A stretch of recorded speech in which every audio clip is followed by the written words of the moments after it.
بسم الله تفضل.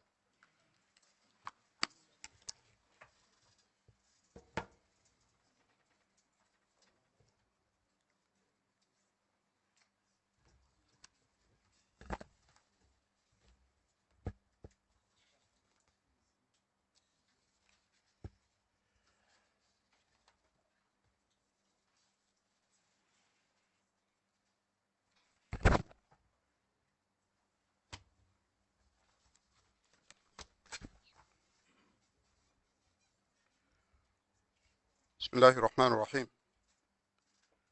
الحمد لله رب العالمين والصلاة والسلام على أشرف المرسلين سيدنا ونبينا محمد وعلى آله وصحبه وسلم. السلام عليكم ورحمة الله وبركاته.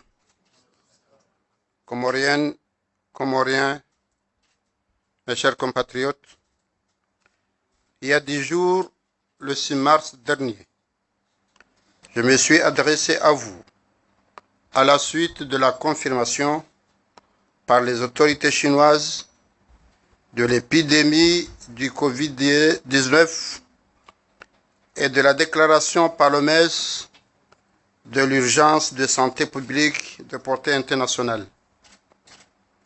Depuis, l'Organisation mondiale de la santé a déclaré le mercredi 11 mars que l'épidémie due au coronavirus était désormais considérée comme une pandémie. Ainsi, à ce jour, près de 120 000 cas d'infection ont été recensés dans 110 pays, causant la mort d'au moins 4 350 personnes selon les sources officielles. L'OMS avertit que dans les jours et semaines à venir, il faudrait s'attendre à voir le nombre de cas, le nombre de décès et le nombre de pays malheureusement augmenter. Dans notre pays, un seul cas a été annoncé dans l'île sœur de Mayotte. Nous saluons les mesures prises sur place et nous formulons nos vœux pour qu'Allah le Tout-Puissant les protège, nous protège ainsi que tous nos frères et sœurs du continent et du monde entier.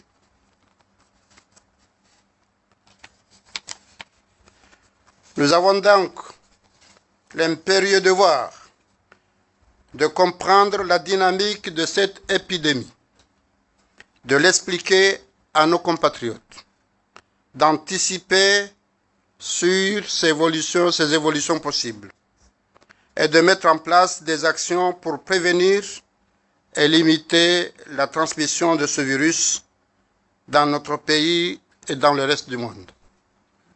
Toutefois, combattre ce virus ne consiste pas à laisser la peur s'installer ou se répandre.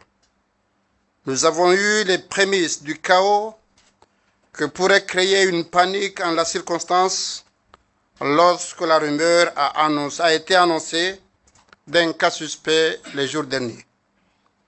Mes chers compatriotes, le coronavirus, comme tous les virus, constitue un défi posé à l'humanité tout entière. Aucun pays, aucun peuple ne peut survivre en se repliant sur lui-même ou en fermant ses frontières. Le défi actuel doit au contraire impulser de nouvelles solidarités, de nouveaux espaces de recherche scientifique fondés désormais sur le partage des connaissances et des solutions. Partout dans le monde, des mesures drastiques sont déjà prises pour contenir cette pandémie et atténuer ses effets. En effet, la crise de santé publique due au coronavirus est une crise qui peut toucher l'ensemble des secteurs. Elle va sûrement porter un coup sérieux et très dur à l'économie et aux finances de tous les pays du monde, et bien évidemment, le nôtre ne sera pas épargné. Et c'est pourquoi Nous nous employons d'ores et déjà à mesurer les impacts sur notre système de production pour redéfinir nos politiques de relance afin d'en amortir les effets sociaux. Cette crise de santé publique renforce par ailleurs notre volonté affirmée de changer radicalement la structure de notre économie qui dépend entièrement de nos importations. Mes chers compatriotes, dans l'immédiat et dès ce jour, les mesures suivantes seront observées. Les festivités liées au mariage sont suspendues. Les personnes présentes aux cérémonies de conclusion des mariages, le nikah, ne doivent pas dépasser 20 personnes.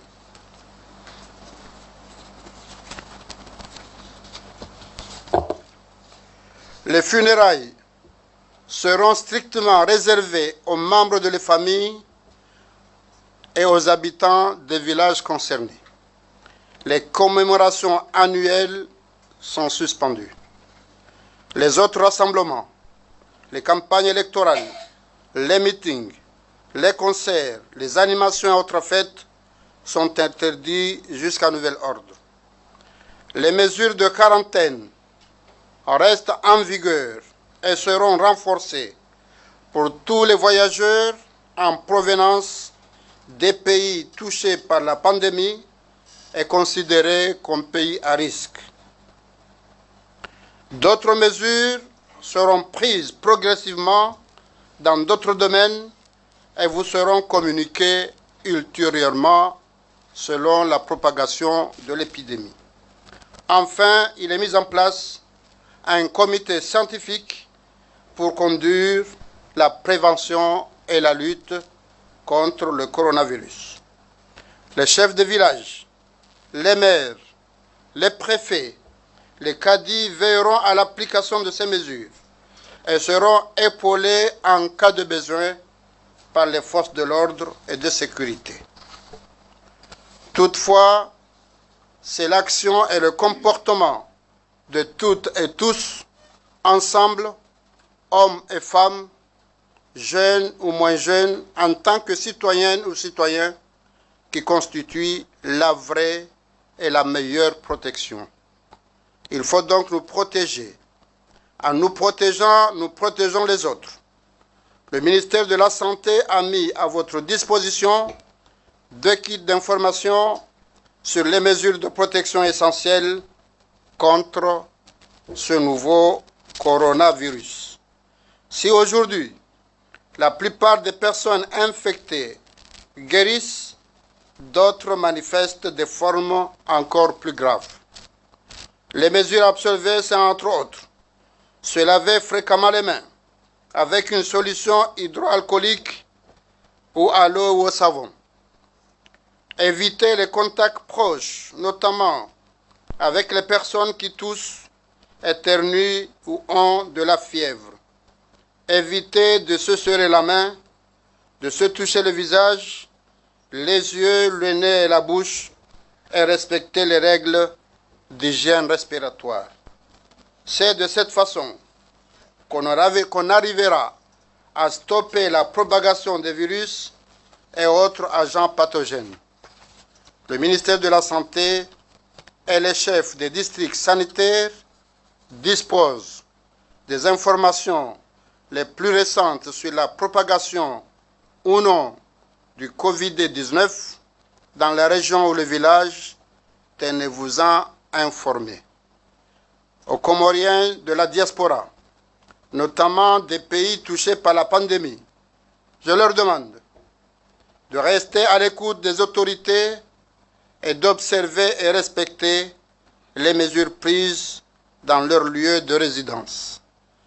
Qu'Allah nous assiste, vienne en aide aux pays frères et amis déjà confrontés à cette épidémie et épargne l'Union des Comores et sa population de cette épidémie. Je vous remercie.